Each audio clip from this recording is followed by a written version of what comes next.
Déjenme saludar al maestro Paco Cruz, periodista de larga trayectoria, más de 47 años en el periodismo, autor de una larga lista de libros como Las Damas del Poder y García Luna, El Señor de la Muerte, sus más recientes libros, autor de libros de referencia como Tierra Narca y La Guerra que nos ocultan. Recuerde que a las 5 de la tarde de lunes a viernes no se puede perder las videocharlas cruzadas del maestro Paco Cruz en los canales de Julio Astillero, siempre nosotros respaldando a nuestros amigos como el maestro Paco Cruz, a quien saludo con mucho gusto en este día en el que el fútbol vuelve a tomarnos y a ocuparnos, mi querido Paco, pero como hay notas que desmenuzar, sobre todo con estas declaraciones, las últimas declaraciones del presidente de Estados Unidos y del vicepresidente de Estados Unidos, J.D. Vance. Déjame también saludar, si me permites, al maestro Jaime Hernández, décadas como corresponsal mexicano en el extranjero, como corresponsal de guerra. Sí, no mamadas como Carlos Loret de Mola. Es muy temprano, ya me va a regañar mi mamá. Fundador y conductor de su espacio en YouTube, No Apto para Cínicos, un canal que hay que respaldar. A partir de la 1 de la tarde, cuando salga en vivo, hay que ayudarle con los likes para que circule la transmisión. Hay que ayudarle con las suscripciones para que crezca el canal y también hay que apoyarlo económicamente para que siga hablando ahí junto a Hildy, su compañera de vida, con verdad, con honestidad y obviamente para que pueda comprarle sus croquetas a Yago Batusay. Mi querido Jaime, mi querido Paco, muy buenos días. Pues ustedes mandan, querido Paco, por dónde le entramos, cuál es el saque, porque te decía, hay muchos temas. Sí, Vicente, buenos días, Jaime Hernández, buenos días. Hablaste de Yago Batusay, pero en realidad Jaime tiene como 50,000 ayudantes, tiene a Nico, su jalacables, que ya ahora es también editorialista. No, Jaime tiene un ejército allá en su casa, pero además déjame decirte nada más, Vicente. Sí. ¿No lo viste ayer? Yo estaba a punto. Estaba aquí en la planta baja de mi edificio de 10 pisos y dije, voy a presumirle a Jaime voy a subir al roof garden para presumirle mi piscina y mis palmeras ahí. Y eso pensaba, y de pronto Jaime aparece en la terraza de su mansión verdaderamente con una selva que me dejó mudo. Oye, así que, Paco, ¿te fijas cómo es Jaime? Yo buscando dónde poner un estudio para Sin Censura y que los tres podamos transmitir de vez en vez, juntos, frente a frente, cara a cara. Y él puede darnos una esquinita en sus 20 hectáreas de propiedad que tiene, de bosque como las de Adela Micha en el bosque de Zapoltepec. Y nos tiene sufriendo, Paco. Ya ves, con fíjate, esos amigos. Palmeras egipcias, ¿sí? Tenía no sé cuánta fauna japonesa ahí en su jardín. Y nosotros sufriendo, pero así que ya por eso no enseñé mi mansión. Pero déjame ir a la información, porque sí tenemos un buen. Y fíjate, no sé si vamos a. Nada más sí. por no dejar. Y Yago Batusay, el terror de las perritas de Trump. Perdón, ahora sí, mi querido Paco. Esa es buena. Desde esta mansión en donde la mejor vista es una puerta a la cocina, desde aquí también hago mías tus reclamos a nuestro amigo Jaime Hernández, mi querido Paco. Sí, no vuelvo a decir nada sobre eso porque déjame decir, pero bueno, fíjense, hay un fenómeno que se llama distorsión narrativa y eso es la tendencia de la mente a reescribir hechos para que la versión propia quede siempre limpia. Eso es lo que hace Donald Trump, ¿sí? Reescribir cada vez su historia, aunque cada vez queda peor porque es un lunático. Y la distorsión narrativa no es una mentira consciente. Donald Trump no es consciente de todo lo que dice, aunque a veces parece que lo es. Es como un mecanismo automático y la mente edita los hechos en tiempo real para mantener una imagen de lo que él quiere mantener.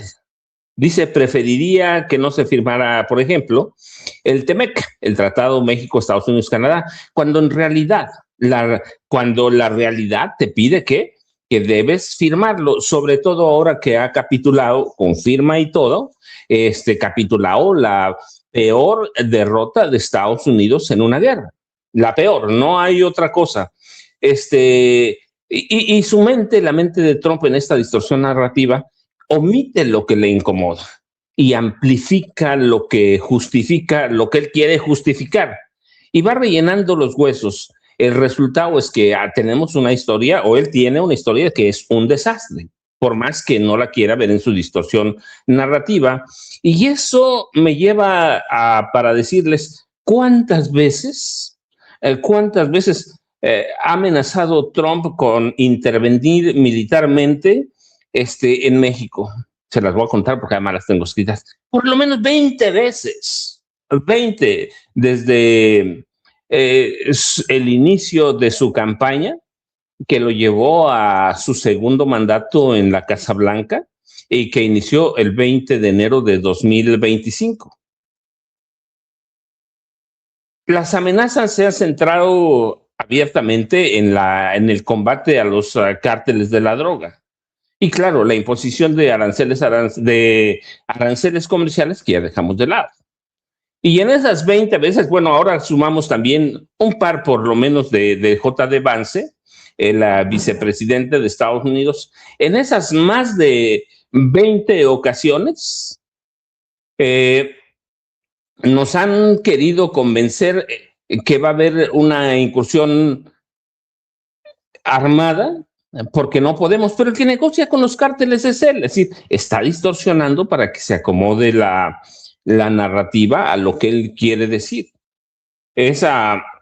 La designación oficial de los cárteles del narcotráfico como organizaciones terroristas extranjeras, de pronto nos dio la idea de que mañana nos van a venir a invadir. Luego hablamos ahorita de lo que dice la oposición, pero Trump y J.D. Vance, el vicepresidente de Estados Unidos, más de 20 ocasiones de amenaza militar.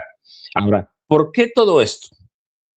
Él ya sabe, y algunas de ellas burlas para la presidenta de la República, claramente. ¿Qué está haciendo? Donald Trump no nos está hablando a nosotros, aunque la oposición pretenda que le habla a los mexicanos. Donald Trump no nos quiere meter miedo, porque Claudia ya demostró que no tiene miedo y que es capaz de enfrentarse. Por lo menos algunas veces la presidenta Sheinbaum le ha dicho claramente, lo ha enfrentado y la mayoría de las veces le ha sacado la vuelta porque tiene una política muy inteligente. De tal forma que se imaginan si desde el primer día que amenazó con intervenir militarmente, la presidenta Claudia Sheinbaum Pardo hubiera llamado a reforzar la frontera de México con Estados Unidos, la frontera de México con Guatemala y Haití, o las costas mexicanas, pues la verdad es que este país ya se habría acabado. Donald Trump está distorsionando su narrativa. ¿Para qué? No para meternos miedo, para tratar en este momento, porque cada vez que nos amenaza es porque hay algo en especial. En este momento está tratando de distorsionar la narrativa por esa humillación que sufre en el Palacio de Versalles. Allí mismo se firmó el Tratado de Versalles, la capitulación de la Primera Guerra Mundial. Y eso, la historia lo va a manejar como lo que es una humillación. Así que Donald Trump lo sabe. No tenía más petróleo, él lo reconoció anteayer, dijo, teníamos para 4 semanas reservas petroleras. Está reconociendo que le va a entregar a Irán 300,000 millones de dólares. Claro, se los va a endilgar a los países árabes. Está reconociendo que le va a entregar 24,000 millones de dólares que tienen congelados. Imagínense todo lo que representa. No hay peor humillación para un presidente de Estados Unidos que esa. Así que, y bueno, esas son las veces que ha amenazado con intervención militar. Y por lo menos en 5 ocasiones distintas, Trump ha reiterado que la presidenta Sheinbaum tiene miedo a los cárteles y que está asustada. Está asustada. ¿Y en qué basa sus señalamientos? en que la presidenta mexicana rechaza una intervención militar estadounidense. Así que tenemos que entender esas distorsiones narrativas que llevan a Trump a decir eso, que le tiene miedo a los cárceles, que ni siquiera es capaz la presidenta de ver la realidad de lo que está pasando y de verla con claridad. Así que si anotamos todo lo que hay desde el 20 de enero de 2025, tenemos ya una treintena de ocasiones que está pasando esto, pero es por lo que yo les decía, cada vez que Donald Trump hace algo de esto, las primeras veces fueron por la imposición de esos aranceles que no lo llevaron a ningún lado y terminó perdiendo con China. Abiertamente, China lo humilló. A partir de entonces sufre humillación tras humillación. Dijo que no se iba a dormir como el presidente Joe Biden. ¿Cuántas veces lo hemos visto dormido ahí tirando el pico? Cualquier cantidad de veces. Y ahora tiene esta humillación en el Palacio de Versalles. Así que yo digo, sí, hay que tomarlo en cuenta. El presidente de Estados Unidos es un lunático y cualquier día puede ordenar un bombardeo ahí como no queriendo y dislocar a este país, desestabilizarlo. Ahora, yo insisto, si hay algún tipo de intervención militar, algún bombardeo, lo que sea, este pueblo va a votar a la oposición, ¿eh? Nos va a unir más todavía alrededor de Claudia Sheinbaum Pardo y nos va a unir para humillar a la oposición. Así que la oposición debe tener mucho cuidado con lo que pide porque el diablo se le puede aparecer. Y luego, ¿por qué la oposición? ¿Por qué la oposición es tan insistente en exigir la intervención de Estados Unidos? Bueno, ya aquí lo hemos analizado de diferentes formas, pero uno, es una estrategia política porque desde por lo menos 2015, 2016, no ha formado ningún líder. Su último gran líder fue este tipo que es senador que vivió huyendo como 6 años, Ricardo Anaya Cortés. Ese era su líder. Y después viene la sinvergüenza de Marco Cortés. Entonces, ¿qué intenta hacer la oposición? Trata de equilibrar la balanza en algo que no puede equilibrar. Trata de que Estados Unidos haga su trabajo. Así que sus motivaciones son una especie de contrapeso institucional. Y no entiende que Trump tiene otra narrativa. Y con la solicitud, a veces exigencia de que Estados Unidos intervenga militarmente en México, pretenden erigirse como un contrapeso de Morena, de la 4T. Así que hay que entender a la oposición, no tiene nada, y cuando vemos que su principal vocera, lideresa en estos momentos es Lili Telles o el dirigente nacional del PRI, Alejandro Moreno Cárdenas, pues tenemos que entender eso. Ahora, entre eso y que pase, que se haga realidad, es muy complicado. Llevamos desde el 20 de enero de 2005 con esto, verdaderamente estoy contando. Aquí tengo mis apuntes, digo, hay que manejarlo, hay que tenerlo, pero hay que entender que esta distorsión narrativa de Trump no tiene nada que ver con la realidad mexicana. Tiene que ver hoy con la humillación en el Palacio de Versalles y el Tratado de Versalles, tiene que ver con la humillación de los aranceles, tiene que ver con la humillación del TEMEC.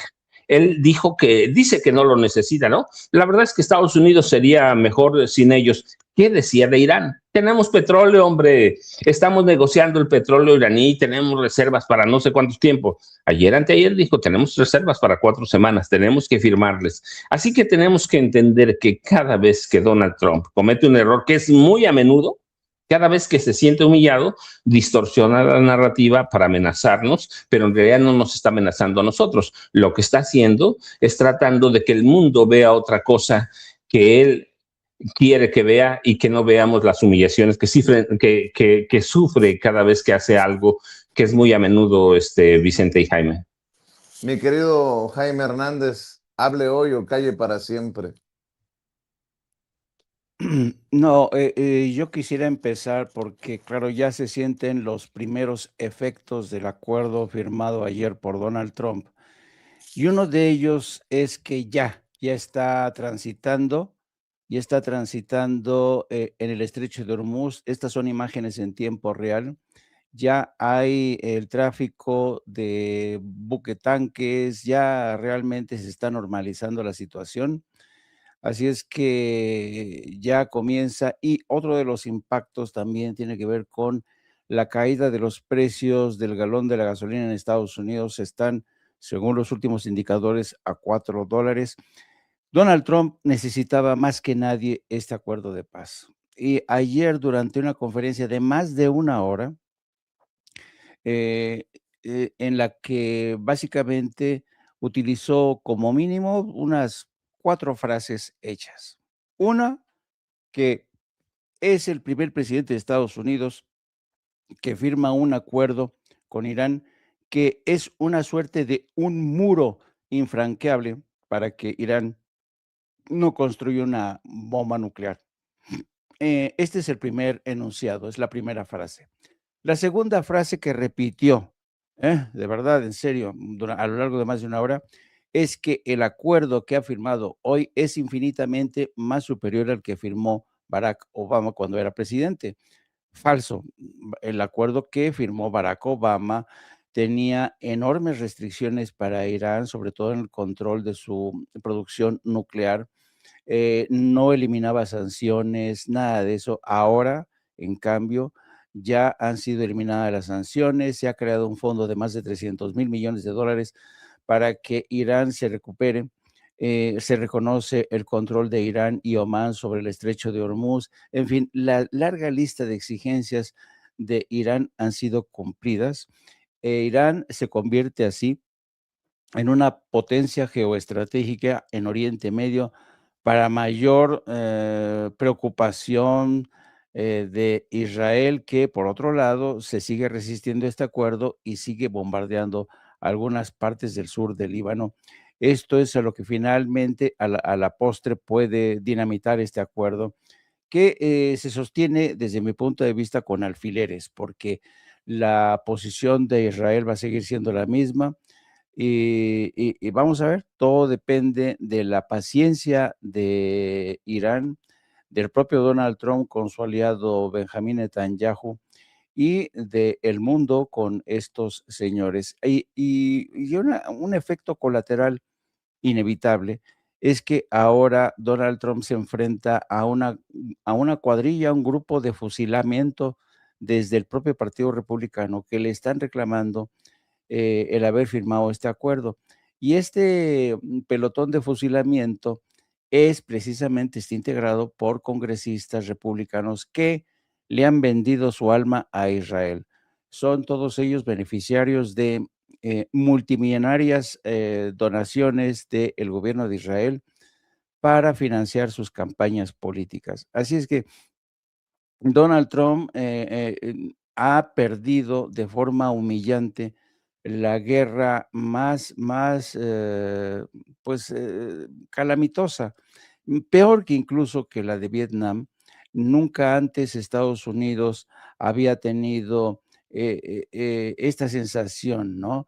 Y yo no sé si es coincidencia, supongo que sí, con lo que es la era Trump, con estos resultados de la guerra en Irán. Pero fíjate que está ocurriendo algo muy interesante. Nosotros ya lo sabías tú, Vicente, lo sabía el maestro Paco Cruz, sabíamos que el sueño americano, el llamado sueño americano, se estaba diluyendo, se estaba difuminando.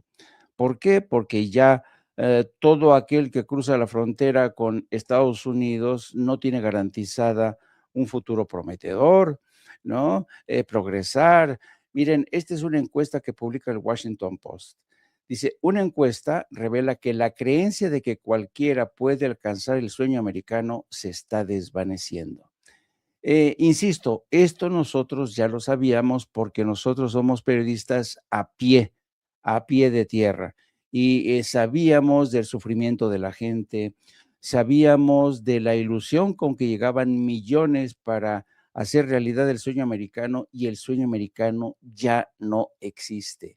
Yo incluso soy más pesimista que el Washington Post. Yo creo que ya no existe el sueño americano. Ha habido un proceso de segregación económica, segregación política que ha afectado a las comunidades hispana, afroestadounidense, asiática. Ya no es tan fácil alcanzar el sueño americano.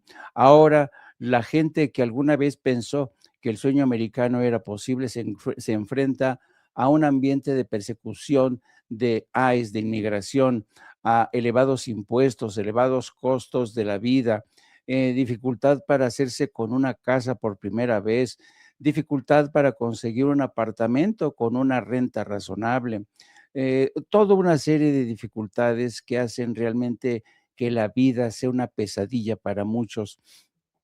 Así es que el sueño americano desde ese tiempo se desvaneció y por contra ha surgido lo que muchos ya llaman el sueño mexicano, de mucha gente que piensa que la opción de emigrar a México después de haber estado tanto tiempo en Estados Unidos es lo único que les queda, su propia patria, o ciudadanos de Estados Unidos que ya están pensionados, dicen, no, pues, no voy a gastar gastando aquí todo lo que recibo de pensión, mejor me voy a México, mi pensión me va a durar más, voy a estar más tranquilo. Entonces, ya no existe el sueño americano, ahora existe el sueño mexicano.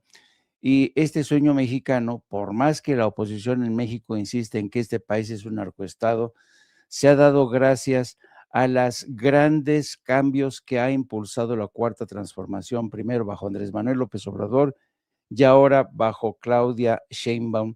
México es un país que realmente recibe a todo mundo sin ponerles restricciones. Hay incluso quien considera que ya debería ponerse un visado al ciudadano de Estados Unidos porque lo tienen muy fácil a la hora de emigrar a México, donde en muchos casos irrespetan las leyes nacionales, pero ese es debate de otro, ese es pleito de otro saco, ¿no? Y finalmente, ayer la Ciudad de México se convirtió en Colombia. Válgame Dios, la victoria de Colombia sobre los pobres uzbecos que no daban una, se reflejó en intensas movilizaciones, en reforma.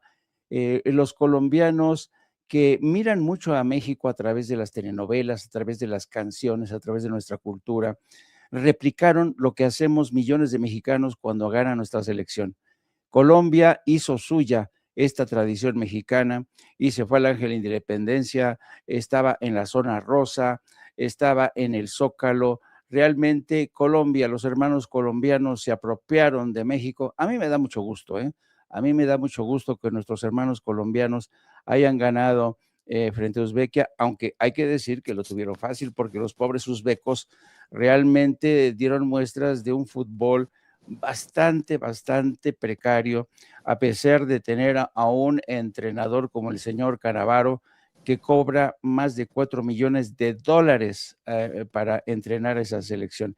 Ustedes se acordarán que Uzbekia fue ese país, ¿no?, que adquirió el lujoso avión de Enrique Peña Nieto, ¿no? Yo dije, ¿quién coño adquirió ese avión tan inútil? Pues Uzbekia. Así es que así como les gusta pagar aviones caros, les gusta pagar entrenadores caros para resultados más bien fofos, flojos, sosos, ¿no? Así es que con esto amanecemos nuestros amigos colombianos, seguramente a estas horas han de estar, ay Diosito, ¿por qué chupé tanto anoche? Aguardiente. Cruda de aguardiente, mi querido Jaime. Ándale, ándale. Oye, como no te defiendes tú, te tengo que defender yo. Hoy ha de ser un día muy difícil para el maestro Paco Cruz. Sí, sí sabes por qué, ¿no? No. Porque la vida le hace recordar sus episodios pasados. Hoy juega México contra Corea Ah, del Sur. Jaime, Jaime, defiéndete, Jaime. A ver, por cierto, antes de... Ya se puso rojo el maestro Paco Cruz. A ver, ¿qué dijo este paisano? Bueno, este paisano. Bueno, también sí, este hermano colombiano, mi querida Ceci. Como dice Jaime ayer, los hermanos y hermanas colombianas hicieron suyo México, el ángel de la independencia. A ver, tiene estas declaraciones que me parecieron interesantes. A ver, Ceci, suéltalas. México tiene todo. Todo. Es un país para uno inclinar la cabeza respetuosamente. Un país que creo que es abanderado a nivel mundial en la cultura. Pues por algo Gabriel García Márquez vino a México, a Ciudad de México, a escribir 100 años de soledad. Este es un país que desde que uno se baja, mira, yo pongo grifo, desde que uno se baja respira cultura, respira educación, respira literatura, respira arte. Y como dicen ustedes, respiramos fútbol. Es un pueblo futbolero. 3 inauguraciones de 3 Copas del Mundo, 2 finales de Copas del Mundo. No, este es un país de respeto. México, mis respetos, además tiene los mejores cantantes de la historia. Por eso soy un enamorado de el yucateco Armando Manzanero. Desde que llegué, yo me bajé del avión y veo los brazos abiertos de Migración México y veo los brazos abiertos de los Uber, de los taxis, de los cambios de dólares. Veo abierto el hotel en donde estamos, un lindo hotel aquí, y nos han tratado de maravilla. O sea, ¿qué puedo decir yo del mexicano? Que es campeón del mundo. A México hay que quererlo, hay que amarlo. Qué bonito escuchar, ¿no?, a nuestros hermanos colombianos expresarse así. Qué lástima que no vamos a poderle entender a nuestras hermanas coreanas, porque a lo mejor quisieran contarnos algo más tarde de episodios. ¿Sabes, En fin. ¿Sabes cómo le decía la novia de Paco a Paco? Le decía, ¿beso con kimchi o sin kimchi? ¿Beso con kimchi o sin kimchi? Les voy a decir cómo... Son como las novelas, qué dramas o qué dramas. Les voy a decir cómo me decía, ¿sí? Kyung-Hee se llama, me decía, marry me, marry me, marry me. Y claro que no me iba a casar porque... marry me, marry me. Bueno. ¿Cuándo un coreano ha podido pronunciar la R? Nunca. Marry me. Pero algún día les contaré esa aventura. Déjenme nada más hacer un apunte. Nada más pregunta, porque me acaban de pasar una nota. Te decía Sarangae. Sarangue. Ya ven que yo no sé mucho de coreano, pero Sarangue creo que es te quiero, ¿no? Paco Sarangue. Marry me. Oye, Paco, y nada más quiero agradecerle a los creadores de contenido por esta entrevista, ¿no? Del hermano colombiano. No es de Sin Censura, pero les agradezco que nos permitan compartir estos testimonios que a mí me erizan la piel en momentos en que Estados Unidos, fíjate lo que acaba de decir Jaime, que cada vez menos personas creen en que el sueño americano está abierto para todos, y dice este hermano colombiano, ante México hay que doblarse. México es el campeón del mundo, por eso vino García Márquez a escribir 100 años de soledad a México. O sea, la forma en que se expresa, dices tú, no mames, y no es por nada, pero yo voy a reclamar propiedad y derecho de antigüedad. Yo fui el primero que le expuse al presidente Andrés Manuel López Obrador en una mañanera el sueño mexicano. Yo le dije, yo estoy viviendo el sueño mexicano, yo me regresé a México, y así como yo van a seguir regresando miles, cientos de miles, si no es que millones, y si no, que me desmienta la gente que nos está viendo y escuchando desde Estados Unidos. Yo en algún momento dije, el sueño mexicano, si estamos sufriendo por el sueño americano, que no tenemos papeles, sí, México tiene un chingo de retos, sí tenemos narcotráfico, sí tenemos inseguridad en algunas partes, sí tenemos que mejorar el sistema educativo, el sistema de salud, pero como México no hay dos, mi querido Paco. No, sí, mira, es que eso había que pasárselos a Lili Telles, a Alejandro Moreno Cárdenas. No digo a Donald Trump, porque la verdad es que a él le vale más de todo lo que es México, y le vale de más el resto del mundo. Pero el colombiano dice la realidad, ¿no? México es cultura, es tradición, es una fusión de algo que nadie conoce, ni siquiera la derecha mexicana, ¿no? las raíces de México son otra cosa, dice hasta en cuestión de hospedaje, ¿no? Dice, bienvenida con los brazos abiertos. Eso es México. Y aprovechando que es a día futbolero y de que vamos a tener todavía otra semana más con el siguiente partido, no recuerdo, creo que es miércoles el siguiente, y porque Jaime decía, fulano de tal cobra 4 millones, ¿cuánto ganan los entrenadores del Mundial? Carlo Ancelotti, el técnico de Brasil, va a ganar poquito más de 10 millones de dólares, ¿sí? En un año, claramente, ¿sí? Julián Nagelsmann de Alemania, 8 millones de dólares en un año. Mauricio Pochettino, el de Estados Unidos, va a ganar 7 millones de dólares. Tomás Tuchel de Inglaterra, 7 millones de dólares. Didier Deschamps, que jugador en su momento grandioso, poco más de 4 millones de dólares al año. Fabio Cannavaro, y el entrenador uzbeco, poco más de 4 millones de dólares. Marcelo Bielsa, loco, de Uruguay, 4 millones de dólares al año. Javier Aguirre, el técnico mexicano, 3 millones de dólares. Y Gustavo Alfaro, Paraguay, que son los 10 entrenadores mejor pagados, no más cotizados, pero mejor pagados, va a ganar entre 2 y 3 millones de dólares, dependiendo de los resultados de su selección en este torneo mundial. Así que hoy, ¿cuándo va a ser? Hoy por la noche contra Corea del Sur. Pero esto es lo que está pasando, y lo interesante de esas imágenes que nos puso Ceci, pues muestran todo o desmienten y callan a la oposición, ¿no? Esa narrativa de que no va a venir gente al Mundial, de que está engañando turismo. La verdad, cuando tú ves eso en el Ángel de la Independencia, que se convirtió, yo digo, en una pequeña Colombia, pues ahí está el resultado. Ahí está el resultado de todo lo que están hablando los opositores. Así que podemos estar en muchas cosas de acuerdo o no estar de acuerdo, pero lo principal, lo primero, la presidenta Claudia Sheinbaum Pardo no firmó el acuerdo con la FIFA, nunca firmó el acuerdo con la FIFA. El presidente Andrés Manuel López Obrador no firmó el acuerdo con la FIFA, ninguno de ellos. El que firmó el acuerdo con la FIFA fue el presidente Enrique Peña Nieto, un militante del Partido Revolucionario Institucional, y nadie dijo nada cuando conoció las cláusulas leoninas que impuso la Federación Internacional de Fútbol Asociación sobre lo que iba a pasar. Nadie dijo nada, pero claro, se trepaban al avión presidencial con Enrique Peña Nieto.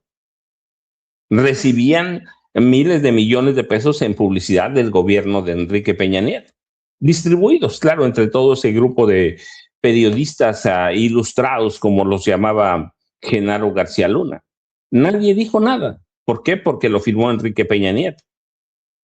Hoy que tenemos al Mundial aquí, todo el mundo le está viendo un pero se les olvida que ni la presidenta Sheinbaum ni el presidente López Obrador firmaron algo. Todos los acuerdos los firmó Enrique Peña Nieto.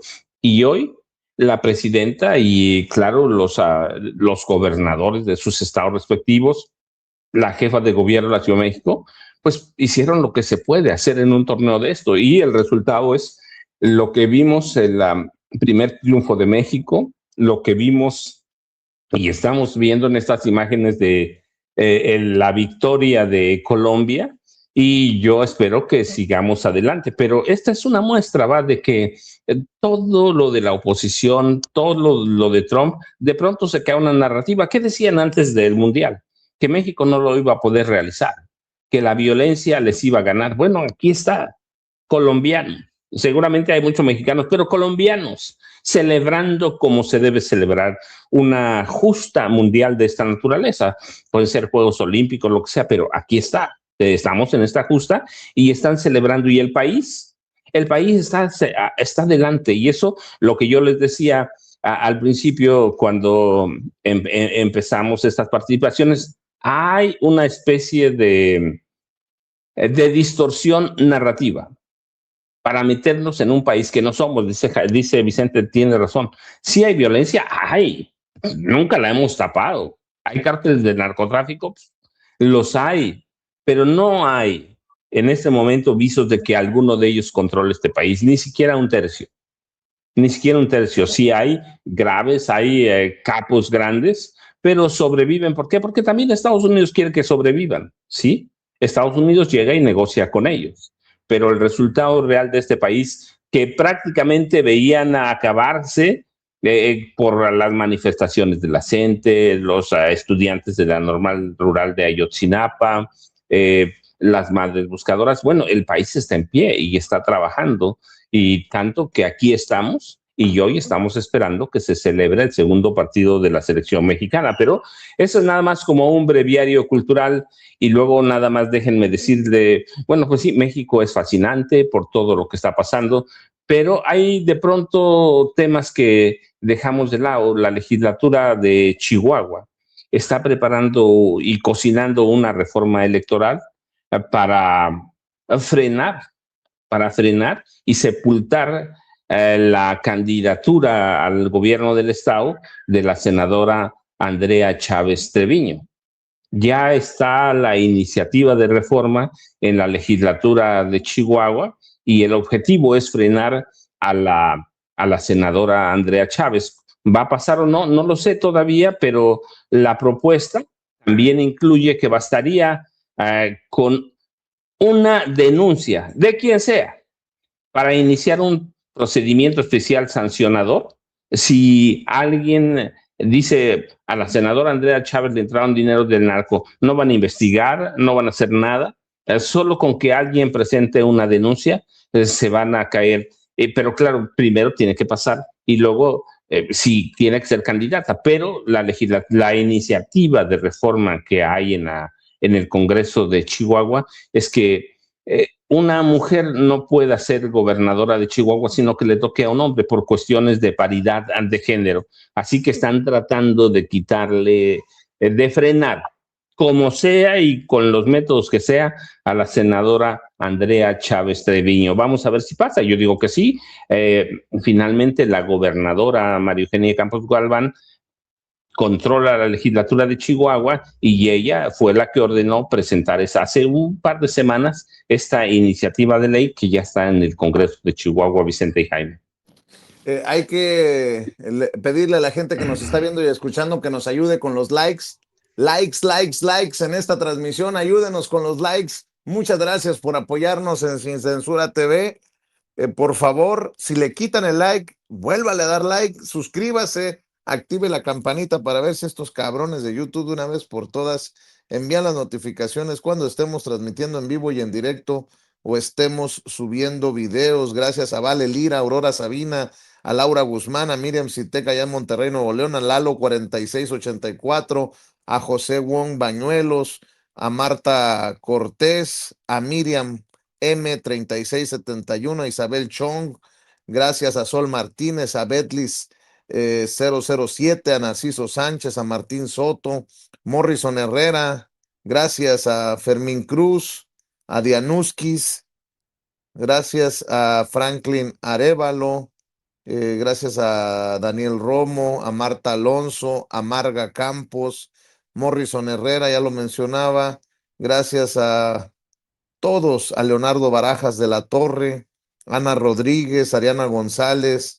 a Franco Álvarez, gracias a todos los que nos están comentando en nuestro chat en vivo y en directo, y sobre todo quienes nos respalden con los likes, que sigo yo pensando algo extraño, le dan like y en lugar de subir los números bajan, que alguien me explique. Pero bueno, déjenme ir con Jaime también. Hay que estar al pendiente de lo que decida la Suprema Corte de Justicia de la Nación con los temas de la perrita de Trump. Por un lado, bajan a una ministra para que no esté en el debate sobre los intereses mineros de Ricardo Salinas Pliego. Luego se tiene que analizar este recurso legal de la televisora de la Jusco, la televisora de Ricardo Salinas Pliego, que no quiere, fíjate nada más, en honestidad es una locura, pero van a venderle a la gente la idea de que se trata de un ataque a la libertad de expresión. No quieren en TV Azteca que no someterse, apegarse a la ley, mi querido Paco. Están presentando un recurso para que declare inconstitucional, improcedente, lo que se estipula de que las televisoras tendrían que decirle a las audiencias, esto es opinión, esto es información noticiosa.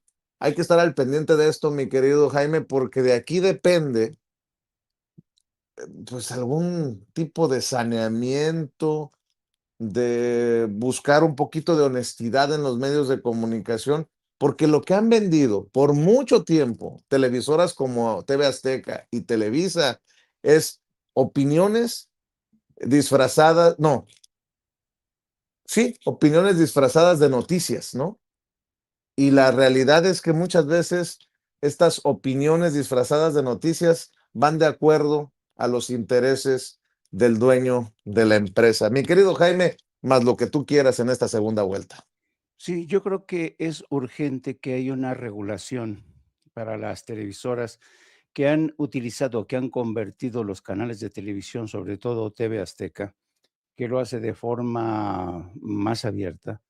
Esta campaña de odio, esta campaña de, pues, de golpistas, son golpistas básicamente. Y esto ha quedado todavía aún más en evidencia después de que Luisa María Alcalde inaugurara este programa que se llama Derecho de Réplica, donde sobre todo uno de los más frecuentes invitados o citados es TV Azteca. Las mascotas de Ricardo Salinas Pliego, por ejemplo, mencionaban ayer o antier el tema de cómo se mintió por la ausencia de Claudia Sheinbaum en la inauguración del Mundial. Se dijo que la presidenta no había acudido al Estadio Azteca ante el temor de ser abucheada. Se dijo que el lugar que le cedió a esta niña, el boleto 001, no fue ocupado. Es decir, se manejaron una serie de patrañas y eso es desinformación pura y dura. Entonces yo creo que sí, ha llegado el tiempo de regular, de poner orden en casa, porque esta gente tienen un canal que es concesión del Estado. Se acabó, se acabó. Esto no hubiera ocurrido en la época del PRI y del PAN, de verdad. No hubiera, porque Gobernación hubiera entrado de forma sí, fulminante. Y te lo digo yo fui subdirector de noticiarios de la agencia de noticias Notimex, de la división de radio y televisión, yo fui su subdirector, y a mí me cortaron la cabeza directamente desde Gobernación por haber difundido una manifestación, una cacerolada en la que por primera vez se cuestionaba la política económica de México. Por ese solo hecho, es decir, por haber dicho la verdad, a mí se me citó en la Secretaría de Gobernación y se me cortó la cabeza. Ese era el México de entonces. Les hablo de la década de finales de los 70, principios de, no, mediados de los 80, mediados de los 80. Esa era la política. La Secretaría de Gobernación intervenía directamente, cortaba cabezas, le importaba un carajo, no entraba en disquisiciones de corte ético, profesional, no. Ellos, usted es el responsable, porque me acuerdo que aquella vez teníamos el control de dos noticiarios, uno de televisión y uno de radio, y habíamos mandado a un reportero a hacer precisamente la cobertura de la primera gran manifestación contra la política económica del gobierno. Y entonces, cuando se transmite la información, me llaman inmediatamente de la dirección de la agencia y me dicen, oye, córtale la cabeza a ese reportero porque no puede ser. Digo, no, espérame. Quien dio la orden soy yo, quien dio la orden y lo que ustedes quieran conmigo. Pues al día siguiente me citaron en Gobernación. Me dijeron, ¿usted autorizó? Le digo, sí, yo lo autoricé. Bueno, pues usted se queda sin trabajo. Para que aprenda que hay una política informativa que hay que respetar a rajatabla. Así era antes.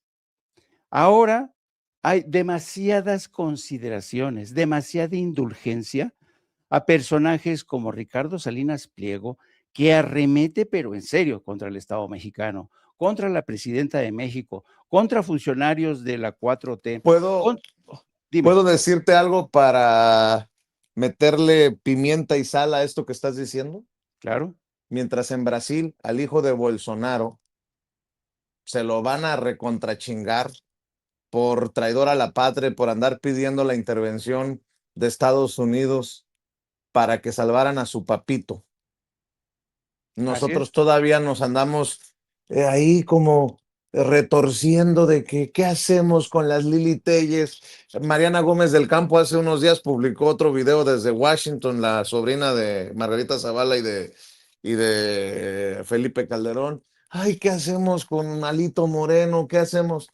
En Brasil va al bote, creo que sentenciado a 4 años y medio de prisión por andar solicitando la mano extranjera en temas que solo le corresponden a brasileños y a brasileñas.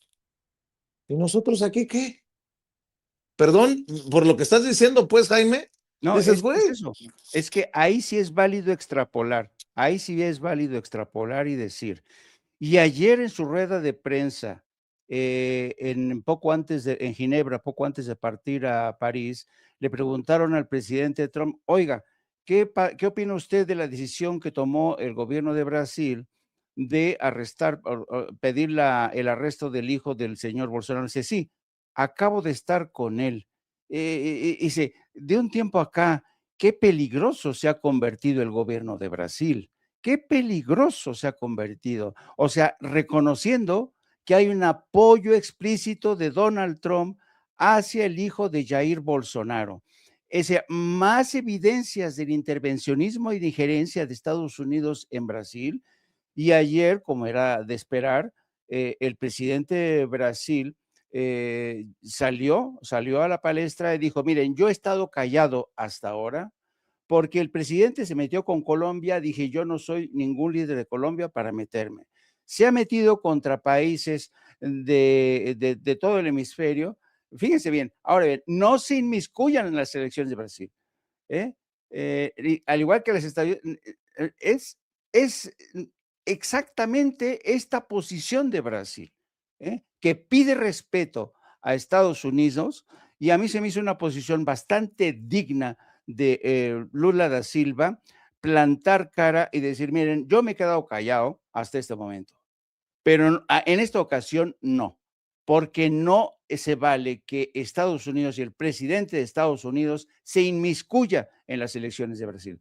Yo aplaudo este pronunciamiento de Lula da Silva, que no rehúye del debate, no la confrontación directa. Es un presidente muy valiente, muy decente, pero es un hombre echado para adelante que no huye del rebate. En la cumbre de Ginebra, Donald Trump lo quiso buscar, le dio esquinazo Lula da Silva, porque ayer también reveló Lula da Silva que le dijo a Donald Trump en su encuentro en la Casa Blanca, yo estoy combatiendo al crimen organizado como nunca, cosa que también está haciendo a México.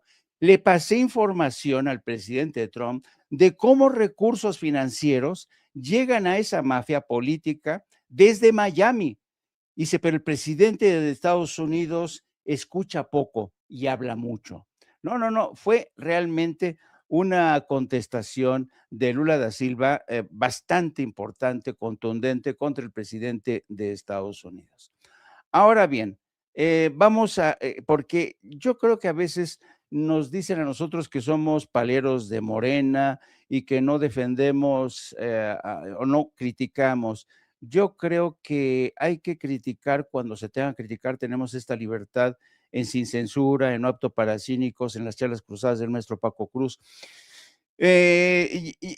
Milenio publica hoy esta nota de Ariadna Montiel, en el que dice, hay un acuerdo de unidad para caminar juntos con el Verde y el Partido del Trabajo, Ariadna Montiel. Es decir, hay un acuerdo con el Partido Verde y el Partido del Trabajo.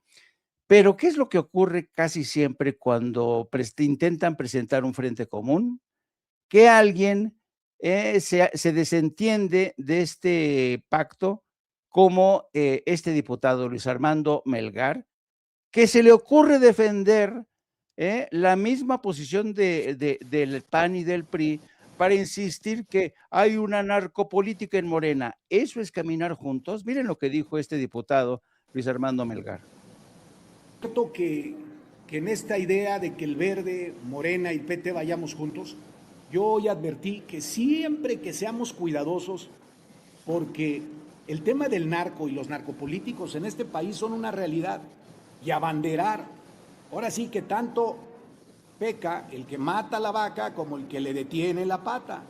Entonces no hay que hacer cosas buenas que parezcan malas. Y yo lo que digo, en ese sentido muy concreto, lo que tú dices, yo soy dueño de mis convicciones. ¿Sí? Yo llegué a mi elección con votos del Partido Verde. Ningún voto de Morena me acompañó. Y con esa solvencia moral, hoy defiendo lo que creo. No tengo y no estoy obligado a votar todas las cosas por convicción, porque no somos ni sometidos ni paleros. ¿Puedo decir algo, Jaime? Por favor. ¿No se ha dado cuenta que en el Verde está Erubiel Ávila? ¿Cuántas veces el maestro Paco Cruz ha levantado la banderita roja sobre el exgobernador del Estado de México? Nunca se enteró que al Verde entró Eugenio Hernández, el exgobernador de Tamaulipas, que fue por el PRI gobernador y que tiene su colita larga. Ayer también, Jaime, perdóname, nada más por no dejar. Las reglas de Morena contra los de Morena, y está bien. Pero a nuestros aliados no les aplica. Ellos sí pueden, si quieren, lo del nepotismo, pues es decisión de ellos, porque no se pueden someter a nosotros, pero pues son aliados y hay que respetarlos. No sé. No lo sé, Rick. No lo sé, mi querido Jaime. Sí, el hombre que dice que él habla por sus convicciones, no es palero de nadie. Que le escuche el tío Richie y le va a soltar unas cachetadas guajoloteras a este cabrón por andar ahí diciendo que es independiente. Es más mentiroso este personaje. Es un personaje abyecto que utiliza Ricardo Salinas Pliego en todo momento, ¿no? Y este tipo de personajes realmente ponen en duda, en tela de juicio, ese bloque de Morena que avanza de última, todos a uno, ¿no? Y uno para todos, ¿no? Y esto es lo que puede realmente causar problemas a Morena de cara al 27 y de cara al 2030. No, está cabrón. Ya me hiciste enojar, Jaime. Es que este cabrón es insoportable. Y cuando lo vea uno en el Senado, yo creo que ha de pensar, si me va a venir encima y le saca la vuelta a uno. La última vez que lo vi, nos vimos cara a cara, frente a frente, y sentí en realidad el desprecio en la mirada, cortesía de Ricardo Salinas Pliego. Pero bueno, esa fue la respuesta de Ricardo cuando oyó a Melgar diciendo que es independiente. Oye. Pero también puede ser el ladrido de Luis Armando Melgar Bravo diciendo: yo me mando solo.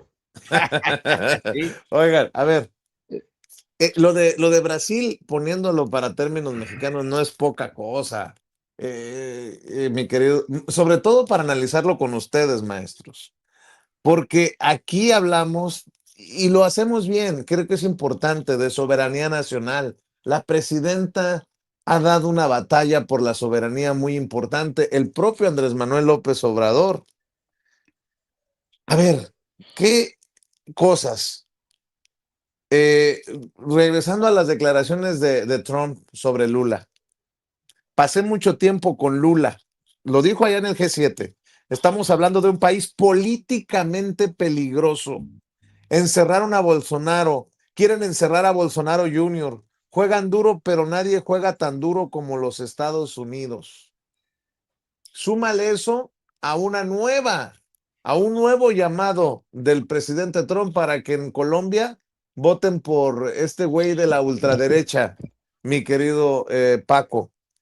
Pero confirmo, el Tribunal Supremo de Brasil condenó a Eduardo Bolsonaro, al hijo del expresidente Bolsonaro, a 4 años y 2 meses de prisión por presionar a la justicia mediante gestiones en Estados Unidos para ayudar a su padre.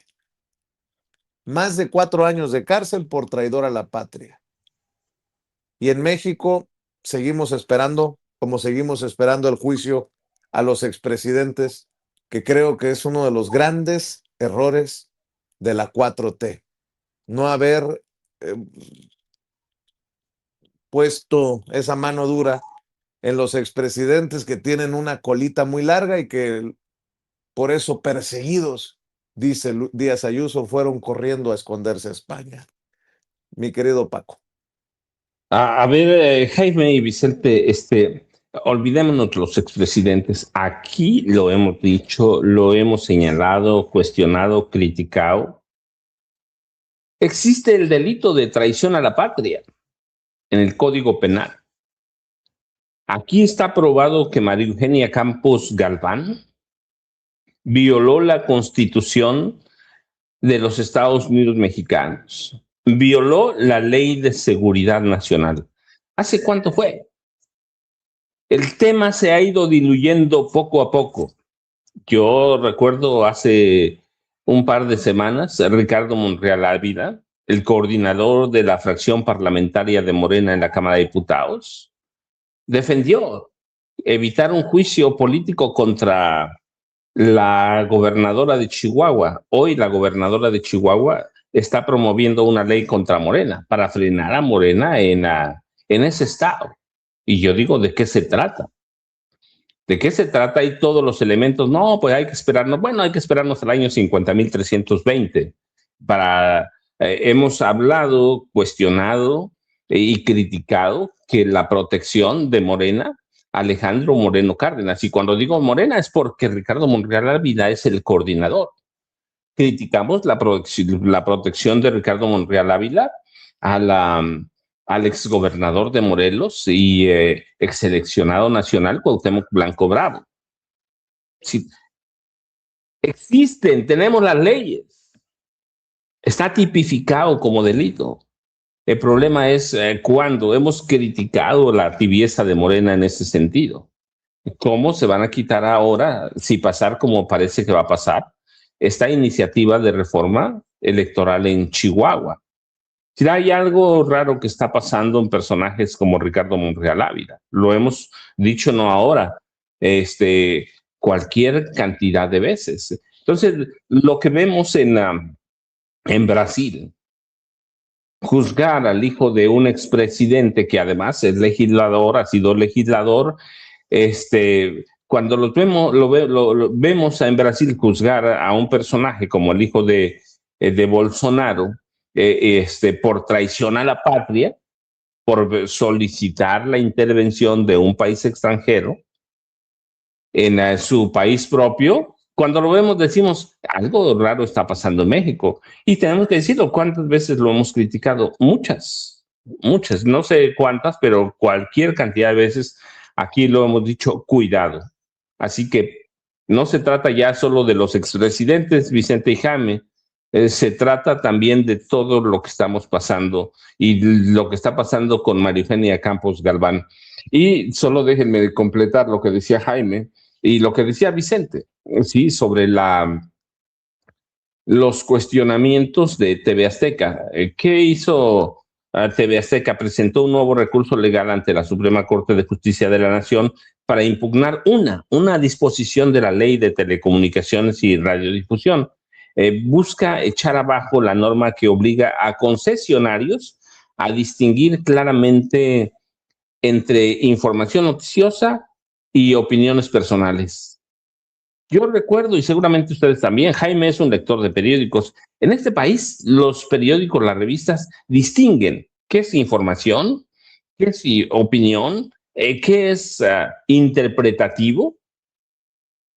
Tenemos reportajes, entrevistas, pero también tenemos esos géneros y se divide muy bien. Si uno entra a un periódico cualquiera, y estoy hablando de la vieja guardia, sí, aquellos periódicos que cuestionamos, si uno entra al Excelsior o a la Financiero, que es a donde publica Raimundo Riva Palacio, uno sabe cuál es un género de opinión, sabe cuál es una noticia, puede ser noticia mentirosa, tramposa, pero uno sabe que es una noticia y uno sabe que es un editorial. Está bien distinguido. Yo me pregunto, ¿por qué carajo la televisión no tiene que hacer eso? Si históricamente los periódicos, las revistas y ahora canales como el nuestro decimos, esto es su opinión. Y estoy un poco especulando por esto. Uno lo explica, lo argumenta. ¿Por qué la televisión no tiene que hacer eso? Tenemos derecho de réplica, pero en la esencia nunca ha funcionado. Si una revista, un periódico o un canal de televisión, TV Azteca, Televisa, Grupo Imagen, decide no dar entrada a una réplica, no lo hacen, la tiran a la basura ya y ya. ¿Por qué no? Carlos Alarraqui promueve abiertamente que se mienta. Hablando de de nuevas plataformas informativas como YouTube o TikTok, promueve abiertamente eso y lo dice. Entre más se mienta contra la presidenta, contra Morena, es mejor, más le ganamos, tenemos posibilidades de ganar la Morena. ¿Por qué si todos aceptamos esto? Y si es clarita, se define con claridad qué se hace en un viejo periódico, ¿por qué la televisión no? ¿Qué poder tiene la televisión sobre lo demás? ¿Qué poder tiene Ricardo Salinas Pliego sobre nosotros o sobre las leyes? Ninguno. Debe estar bien claro en la televisión qué es una noticia, qué es una opinión, qué es un editorial de Ricardo Salinas Pliego. Está claro que él mismo dijo que él sigue la línea, pero incluso en la línea, en las noticias hay eso. Entonces tienen que someterse y nada más con lo otro, con el de yo me mando solo del senador Melgar, hay que aclararlo muy bien, ¿sí? ¿Por qué no nos dice, ya no el senador Luis Armando Melgar, no nos dice la relación de narcotráfico de Salinas Pliego, no con Raúl Salinas de Gortari, que aquí lo hemos abordado, la relación y la protección de su jefe, de Ricardo Salinas Pliego, a Luis Cárdenas Palomino? Él se manda solo y dice que ha cuidado su imagen. Bueno, pues que nos diga cuál es la relación y por qué protegía a su jefe. Y si es su jefe o no, pues fue 20 años y todo el mundo sabe que él trabaja es la voz de Ricardo Salinas Pliego en el Senado de la República, Vicente y Jaime. Fíjate que estaba leyendo La Jornada y traen, por cierto, una nota de Caro Quintero que estamos también al pendiente de lo que ocurre en Estados Unidos, pero me llamó mucho la atención esto que publican. Empresas propietarias de las Afore obtienen ganancias récord. En el debate de qué hacer o qué no hacer con el tema de la CENTE, me llama mucho la atención esta nota. Alcanzaron entre enero y mayo 7,753 millones de pesos, 21% más que en el igual lapso del año pasado. Las ganancias que como empresas obtuvieron las administradoras de fondos para el retiro entre enero y mayo de 2026 por gestionar el dinero para las pensiones de los trabajadores mexicanos se ubicaron en 7,753 millones de pesos, nivel sin precedente para un mismo periodo, revelan datos oficiales. De acuerdo con información de la Comisión Nacional del Sistema de Ahorro para el Retiro, la CONSAR, la utilidad neta de las 10 Afore que han operado en el mercado durante los primeros 5 meses de este año fue 21% superior de manera nominal sin descontar inflación a la de 6,302 millones de dólares reportada en igual lapso del año pasado.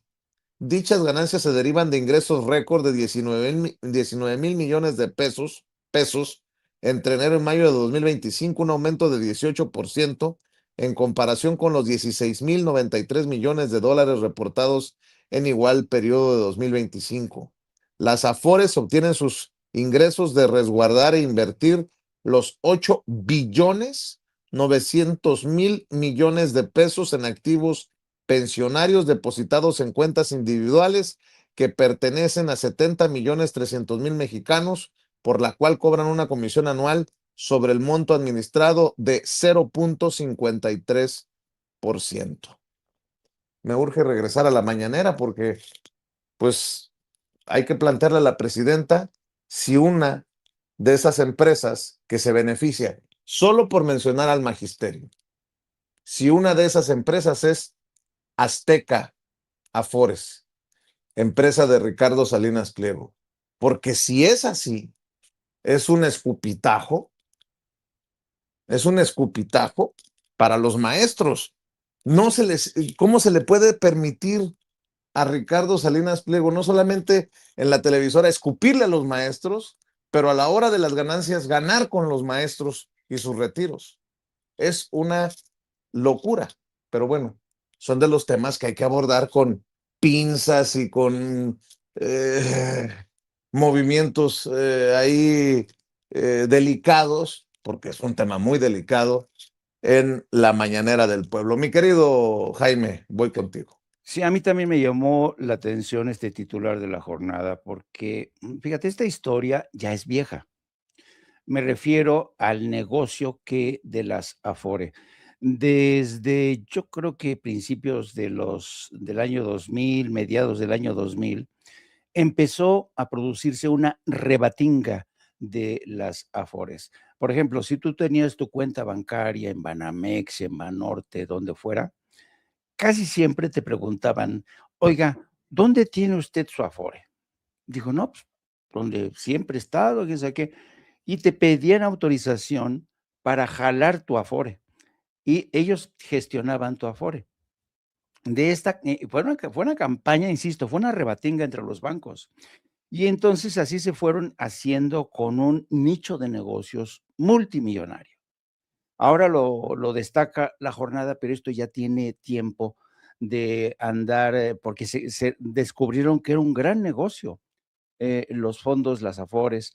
Y entonces, ahora resulta que muchas veces cuando alguien se retira, cuando alguien reclama su Afore, ya no lo reclamas al Infonavit, ya no lo no, lo reclamas al banco. Y a veces el banco se dice: "No, espérenme, es que, el corte, quién sabe qué", te la hacen, cansada hasta que te liberan la Afore, ¿no? ¿Por qué? Porque es un gran negocio. Entonces, fíjate, yo no sé si ustedes han pasado frente a un ISSSTE, frente a oficinas administrativas donde se gestiona el tema de los retiros, pensionados. Hay una hilera interminable de gente que parecen así, pajaritos maltratados, ya viejitos todos ahí haciendo lista, cola, ¿no? Y llegan: "Oiga, mi Afore, mi esto", no, pues es que su Afore la tiene el banco y entonces tiene que ir usted y reclamarla ahí, quién sabe qué. Y ahora, con esta propuesta para crear alguien que gestione y asegure el pago de las pensiones, pues, el gobierno ha entrado al quite. Entonces, yo creo que es muy interesante este fenómeno, ¿no? Porque el gobierno durante mucho tiempo permitió que la banca, que el sector privado metiera la garra, metiera la mano donde había fondos que sabían que podían redituarle a la banca importantes ganancias. Ahora el gobierno dice: "A ver, espérenme tantito. Si, puede hacerlo la banca, si puede hacerlo esto, ¿cómo yo no puedo, eh, gestionar esto de forma transparente, eficaz?".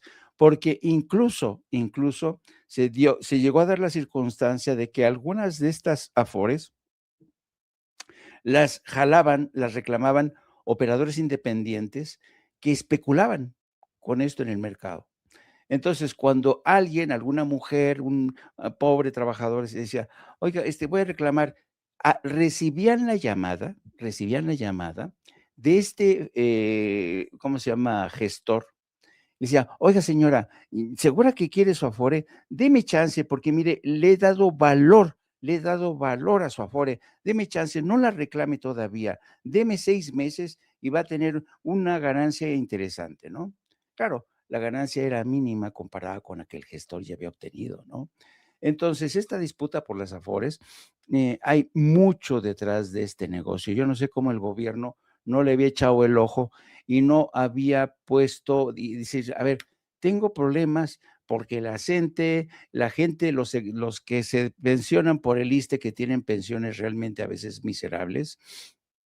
Fíjense, la presidenta ya dijo que se va a retirar con 30,000 pesos. El presidente López Obrador igual, con 30,000 pesos. O sea, ellos dicen, pues bueno, yo vivo en la modesta medianía, con 30,000 pesitos y me va a alcanzar. Pero lo cierto es que vivir con 30,000 pesos, si tienes familia, si tienes que pagar una renta, si no tienes propiedad, cuesta trabajo, cuesta trabajo. Entonces, yo creo que hincarle el diente a este tema de los Afores es una buena idea. Yo no sé cómo antes no se les había ocurrido. Así es que ojalá y que se convierta en una realidad, digo yo. Sí es, querido Jaime. Le voy a pedir a la gente, antes de que nos gane la presidenta, que nos ayude nuevamente con los likes. Likes en esta transmisión en vivo y en directo. Likes, lluvia de likes para exigirle a YouTube que no nos esconda, que no se manche, porque, cómo batalla mucha gente. Oye, me quitaron el like, pues vuélvale a dar like. Oye, estaba suscrito y me quitaron la suscripción, vuelvas a suscribir y active la campanita para ver si estos cabrones y cabronas de YouTube de una vez por todas envían las notificaciones cuando estemos transmitiendo en vivo y en directo o estemos subiendo videos. Y nada más para que quede claro, lo mismo que le pido aquí en Sin Censura TV, se lo pido para No Apto para Cínicos a la 1 de la tarde. Likes en la transmisión en vivo y en directo. Suscripciones en el canal para que apoye al maestro Paco Cruz, y en las videocharlas cruzadas a las 5 de la tarde con el maestro Paco Cruz, perdón, debí de haber dicho Jaime Hernández, para que también ayuden las videocharlas cruzadas también. Likes, suscripciones, superchats, que se note el apoyo, que se note. Y a ver, lo que pedimos para nosotros lo pedimos para nuestros amigos y no es albur. Lo que pedimos para nosotros, que se sienta también en los espacios que dirigen, que comparten nuestros amigos, que ya sabemos que es muy complicado. Yo veo batallar a Jaime Hernández, yo veo batallar a Toño Ruiz, yo veo batallar a Rafita Herrera, yo veo batallar a todos a don David, los veo batallar. Si nosotros batallamos, imagínense, con millones de suscriptores, no me quiero imaginar qué tan complicado. Dime, Jaime. Bajando en estos días de Mundial de Fútbol, Ajá. ha bajado la monetización, ha bajado la presencia de seguidores. Yo lo he experimentado. Pues doble. Hay que reforzar este llamado, que muchas veces la gente nos critica. ¿Cómo chinga este güey con lo mismo? Bueno, pues mire, si así chingando con lo mismo, dice Jaime que batalla, que el maestro Paco Cruz también ve batallar la situación en las videocharlas cruzadas en la tarde, pues cómo no, pedirle el apoyo para todos los amigos. O sea, mal haría yo si no lo hiciera, mal haría yo. Pues si por ellos también somos sin censura, todos somos sin censura, es el claro ejemplo de que todos somos sin censura. Dicho lo anterior, pues gracias, muchas gracias por respaldarnos con los likes. A ver, mi querido Paco, en esta última vuelta antes de que nos gane la presidenta. Rapidísimo, mira, ¿por qué de pronto tenemos la sensación de inseguridad? Y esta semana la Fiscalía General de Justicia del Estado de México dio a conocer algunos detalles de la presidenta municipal de Tenancingo, un municipio a donde puede empezar la tierra caliente del sur del Estado de México, muy pegado a Ixtapan de la Sal. Fingió un secuestro porque desfalcó al ayuntamiento nada más con 40 millones de pesos. Hace unas semanas Nancy Nápoles Pacheco hizo unas llamadas diciendo que estaba secuestrada y que pedían 40 millones de pesos. las autoridades del Estado de México encontraron ya que fingió Nancy Nápoles a Pacheco, fingió el secuestro y que quería sacar 40 millones porque tiene un desfalco de 40 millones de pesos en el municipio de Tenancingo. ¿Sí? He pegado entre Tenango y Ixtapan de la Sal. Pero yo ya saben, @ Paco Cruz Jiménez en X, antes Twitter, Francisco Cruz Jiménez en Facebook.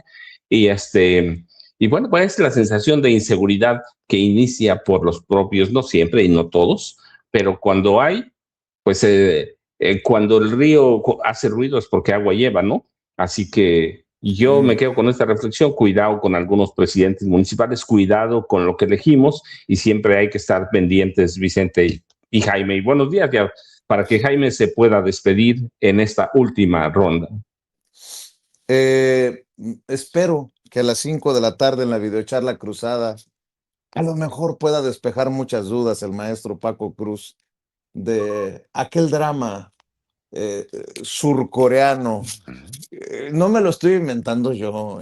El maestro Paco fue el que abrió la puerta. Sí. Mi querido Jaime. Se me hace que, les voy a decir rapidísimo, Jaime, se me hace que mi número de seguidores, suscriptores, oyentes, escuchas, aumentaría si hago un par de K-dramas en la videocharla cruzada de Francisco Cruz. Oye, y por cierto, ¿los besos de tu novia coreana se ven en kimchi, sí o no?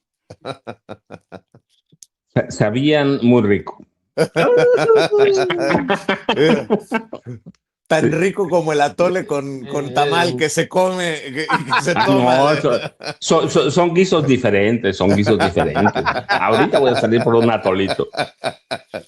Oye, la gente debe decir que ustedes y yo estamos locos, Lucas, pero bueno, es que tanto, Vicente, Jaime, tantos problemas en este país. Damos las noticias serias, muy formales, pero de pronto también tenemos que aligerar para la situación, ¿no? Claro, claro. Mi querido Jaime, ¿con qué vas a cerrar tú, maestro? Por cierto, la próxima vez invítanos a esa finca de 40 hectáreas que tienes. Ahí Sí, podemos acampar. Es más, si no nos quieres recibir en la casa grande, podemos en una casita de campaña, el maestro Paco Cruz y tu En la servidor acampar. terraza, esa terraza que presentó llena de árboles, bosques, Jaime. Yo ya no vuelvo a decir nada, pero esa mansión. Imagínate yo que para sentirme en la playa, lo único que puedo aspirar es a sentarme en una silla de playa, porque no da para más. Ustedes se la pasan entre Cancún, Acapulco, yo acá valiendo madres. Si aguantan a mis 6 perros, yo no tengo problema. Tengo 6 perros, para que se lo piensen. No, oigan, Bueno. Fíjense que no se nos olvide que este domingo es la segunda vuelta electoral, vaya, las elecciones definitivas en Colombia, para elegir entre este candidato de extrema derecha, el señor de la Espriella, que defiende, que dice que él es un tigre, e Iván Cepeda, el hombre de la izquierda, el hombre que impulsa a Gustavo Petro, el hombre que es respaldado por una coalición de sindicatos, organizaciones comunitarias, que ven como una amenaza al señor Espriella. Quiero que se fijen en esta foto, porque resulta ser que el señor de la Espriella ha secuestrado la camiseta de la selección colombiana y la ha convertido, la ha hecho suya en este esfuerzo para confundir al electorado. Quiero que miren también cómo ya todos los seguidores de la Espriella le dicen el tigre, y miren, pues este pobre tigre, pobre desgraciado tigre, lo andan cargando y todos con su camiseta amarilla, defensores de la causa del señor Espriella. Yo no sé si ustedes se percataron, pero ayer el Estadio Azteca estaba lleno de camisetas amarillas. Lo dejo ahí para quien quiera hacer sus inferencias, conexiones, etcétera, etcétera. Hay serias, algunos consideran que las elecciones de este domingo van a ser el resultado de este ensayo que ya vimos en Argentina, en Salvador, en Ecuador. Estados Unidos está echando toda la carne en el asador. Bloomberg está publicando que Del Espriella es quien tiene todas las posibilidades. Fíjate, aliado de Trump que jura muerte a los cárteles, se acerca a la presidencia de Colombia. No, hasta los medios de comunicación como Bloomberg. Vean Financial Times. El Financial Times dice que Colombia, bajo Petro, ha tenido y miren, dice, ¿qué hay detrás del nuevo auge de la cocaína colombiana? Este es un reportaje del Financial Times que básicamente lo que están haciendo es allanando el terreno para que gane Del Espriella. Así es que vamos a poner mucha atención en las elecciones de este domingo, donde no Donald Trump quiere que gane Del Espriella, quiere que Colombia regrese y se convierta de nueva cuenta en su gran base militar para estar espiando, para estar presionando a todos los vecinos del sur, Brasil, Venezuela, para estar ahí custodiando a Venezuela. En fin, yo creo que se juega mucho el pueblo colombiano. Ojalá que, vamos a ver, ojalá, yo creo que Iván Cepeda, que representa una opción más humanista como la 4T, ojalá que se imponga, pero pues eso, la última palabra la tiene el pueblo colombiano, que se vino acá a ver el Mundial, tendrán que regresar a toda mecha para votar en las elecciones del próximo domingo. Y nuevamente decir, pues, que la intención de meter la mano de Donald Trump es evidente. Donald Trump que escribe, el candidato presidencial colombiano, el Tigre, Abelardo Del Espriella, es un líder inteligente. Fíjense lo que escribe Donald Trump. Y eso que muchos dicen que esto no es injerencismo ni intervencionismo. Es un líder inteligente, fuerte y duro que lucha incansablemente por y ama a su gran país y pueblo, igual que yo lo hago por los Estados Unidos de América. Como presidente, Abelardo será tremendamente exitoso en liderar a Colombia para crecer la economía, crear empleos, promover. Los resultados de esta elección son muy importantes para el futuro de Colombia y su relación con los Estados Unidos, que si Abelardo gana, y debido a su competencia y amor por su país, tendrá el apoyo y la fuerza total de los Estados Unidos detrás de él. Salgan y voten por el Tiger, Abelardo Del Espriella. Él no decepcionará al maravilloso pueblo de Colombia. Salgan y voten Nada más por el Tigre. que vean a la sierra de Milei, que vean cómo da pena Argentina. Los colombianos deben ver ese ejemplo, el ejemplo de Milei. ¿Cómo está? Creo que llega. Ya llegó la presidenta.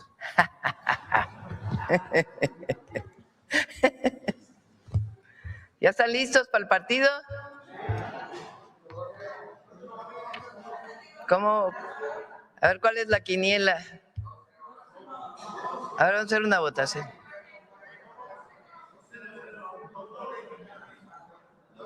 A ver, ¿quién vota porque gana la selección?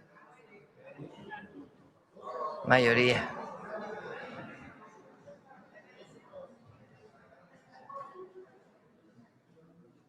¿Qué va a ganar? ¿Quién va a ganar la quiniela?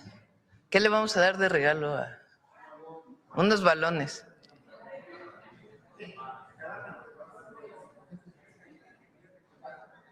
Belmont se va a encargar de los